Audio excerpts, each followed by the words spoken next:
ভাই আমাকে তো তাদের উঠতে হবে, আমার কত কাজ বাকি। তুই এসব কি করছিস? ঝাড়ু দিচ্ছি মা।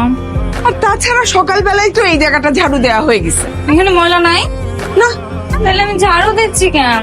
ওটাই বৃথা। এই যে হ্যালো, কি ব্যাপার, হঠাৎ করে ভিডিও কল দিলা যে? আপনি না বলছিলেন আমার দিয়ে কিচ্ছু হবে না, আমি নাকি জম্মের আলসা। দেখেন আমি ব্যায়াম করছি, দেখেন।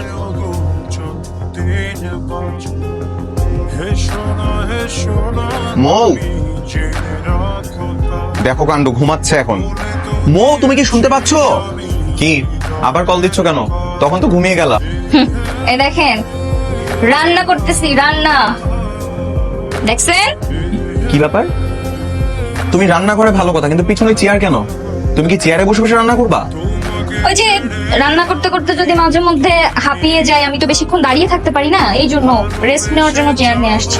আবারও শুয়ে বসে থাকার ধান্দা তোমার? বলেছিলাম না বদলে গেছে। এই দেখো। ঠিক আছে, আজকে আমি সবকিছু নিজের হাতে রান্না করেছি, আপনি খেয়ে যেন। ঠিক আছে, তবে তোমার রান্না সেদিনের রেস্টুরেন্টের খাবারের মতো মজা হয়েছে তো?